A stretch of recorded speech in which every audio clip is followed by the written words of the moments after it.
এমন শান্ত জীবন কে চেয়েছিল মাবুদ? উৎসবে আনন্দ লাগে না, শোকে কান্না আসে না, আঘাতে দুঃখ লাগে না, দুঃখে অবাক লাগে না। 22 গজ নিচে নলকূপের জলের মতো এমন শান্ত জীবন তো চাইনি কখনো।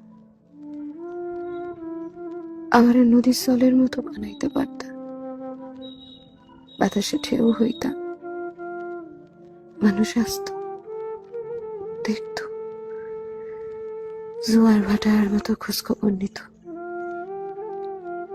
আমারে মানুষ বানাইলা, বুকে ব্যথা আর পাহাড় দিলা, শুধু খোঁজ নেওয়ার মানুষ দিলা না।